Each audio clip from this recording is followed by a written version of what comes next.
예, 국민의힘에선 내년에 그냥 지방선거 할 때 총선도 다시 하자라는 지금 주장까지 나오고 있습니다.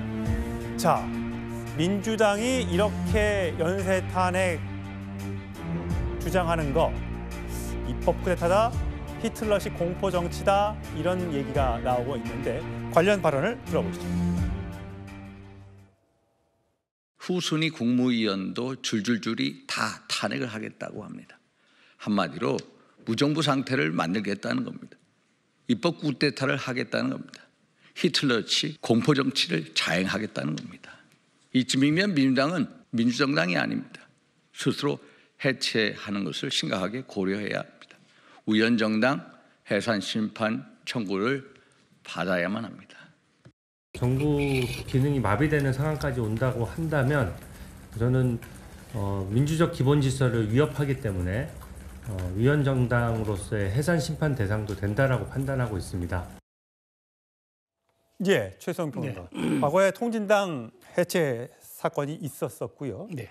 민주당도 국민의힘을 내란 동조 정당이다 하면서 위헌정당 심판을 하겠다라고 한 상태에서 양측이 맞붙고 있는데 어쨌든 국민의힘에서는 지금 민주당 초선 의원들의 저런 주장들은 그 뒤에 다 이재명 대표가 있는 거다. 네. 설사 초선 의원들이 이재명 대표의 얘기도 허락도 없이 저런 줄탄핵, 연쇄탄핵 얘기를 했겠느냐라고 그렇죠. 주장을 하고 있습니다. 그러니까 집단 행동이라는 거는 어느 정도의 용인이 되기 때문에 집단 행동을 하잖아요. 우리가 개인으로 나가거나 개인의 발표 같은 경우에는 나중에 개인 의견에 불과했다고 그걸 치부해버리면 되지만 이렇게 70명이 연쇄적으로 공동성명 발표하고 카메라 앞에 선 것은 그거는 당 지도부에 사실상의 용인이 있었다고 봐야죠. 근데 생각해 보십시오. 우리나라의 탄핵 제도는 미국과 해외와 달라서 탄핵이 발의되는 순간, 통과되는 순간 직무가 정지됩니다. 아무것도 할 수 없습니다. 근데 국회의원들은 어떻습니까? 국회의원들은 설령 유죄 판결을 받아도 34번 판결이 확정될 때까지는 아무런 제약을 받지 않아요. 예. 자, 그렇다면 정부는 어떻게 합니까?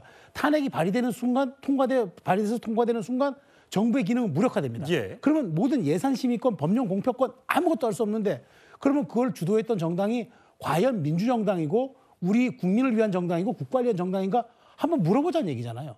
그렇다면 민주당도 국민의힘 보고 내란 정당이라고 한번 우리가 심판받아보자고 하니 그러면 이렇게까지 헌법재판관 한 명을 임명하지 않았다는 이유로 국무회를 공중분해시켜버리는 이 정당이 일당이고 과연 국민의信任을 받을 수 있는가 물어보자는데 그걸 정말 과도하다 할 수 있나요? 저는 그 질문에는 민주당이 답해야 된다고 봅니다. 예, 그래서 국민의힘 일각에서 이런 얘기가 나오는 모양입니다. 들어보시죠. 민주당의 입법 쿠데타 의도는 기성정결 이재명 대통령 만들기로 기결됩니다. 이는 국회는 해산해야 합니다. 22대 국회는 그 기능과 효용 가치가 다했다고 생각합니다.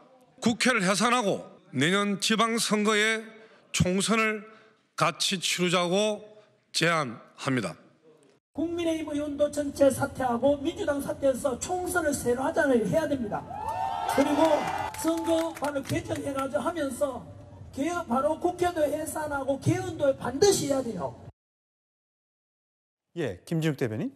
민주당 이현주 의원도 만약에 탄핵이 기각이 된다면 뭐 국회의원 다 그만 사퇴해야 되는 것 아니냐라는 주장을 하기도 했었던 것 같아요. 저 국민의힘의 주장 모두 다 사퇴하자, 선거 다시 치르자. 어떻게 들으셨어요? 저는 그 이현주 최고위원의 발언하고는 맥락이 완전히 다르다라는 말씀을 좀 드립니다. 지금 이현주 최고위원이 국회의원직을 사퇴해야 된다라는 것은 이 위헌적 이 12.3 비상계엄의 내란 사태를 빠르게 해결할 수 없는 그런 본인의 어떤 자괴감 같은 성격을 가지고 얘기하는 것이고 지금 국민의힘 특히 전한길 씨가 얘기하는 것, 국민의힘이 전한길 씨의 지령을 받았는지는 모르겠습니다만 지금 총선을 다시 하자고 얘기하는 것 이거는 작년 4월 총선의 결과를 불복하자 지금 이 말씀하고 있는 거 아닙니까? 국민들에게 더 나은 노력을 하고 역할을 해서 선택을 받으려고 하는 노력이 아니라 지금의 이 거대한 야당을 어떻게 해서든지 해체시켜 보겠다라고 하는 얄팍한 꼼수에 불과하다라는 말씀드리고, 지금 대통령께서 이 거대 야당과의 이 협치, 정치를 할 수 없다라는 이유 때문에 거대 야당을 해산시키기 위해서 비상계엄을 했다, 이렇게 지금 판단할 수밖에 없는 상황 속에서 나오는 이 그 총선을 다시 하자는 이 설은, 이 얘기는 저희는 수긍할 수도 없고 수긍할 수도 없는 총선 불복일 뿐이다, 이렇게 말씀드립니다. 예, 한쪽에선 대선 불복을 주장하고 한쪽에서는 총선 불복을 주장하고, 자, 국민들은 참 헷갈립니다.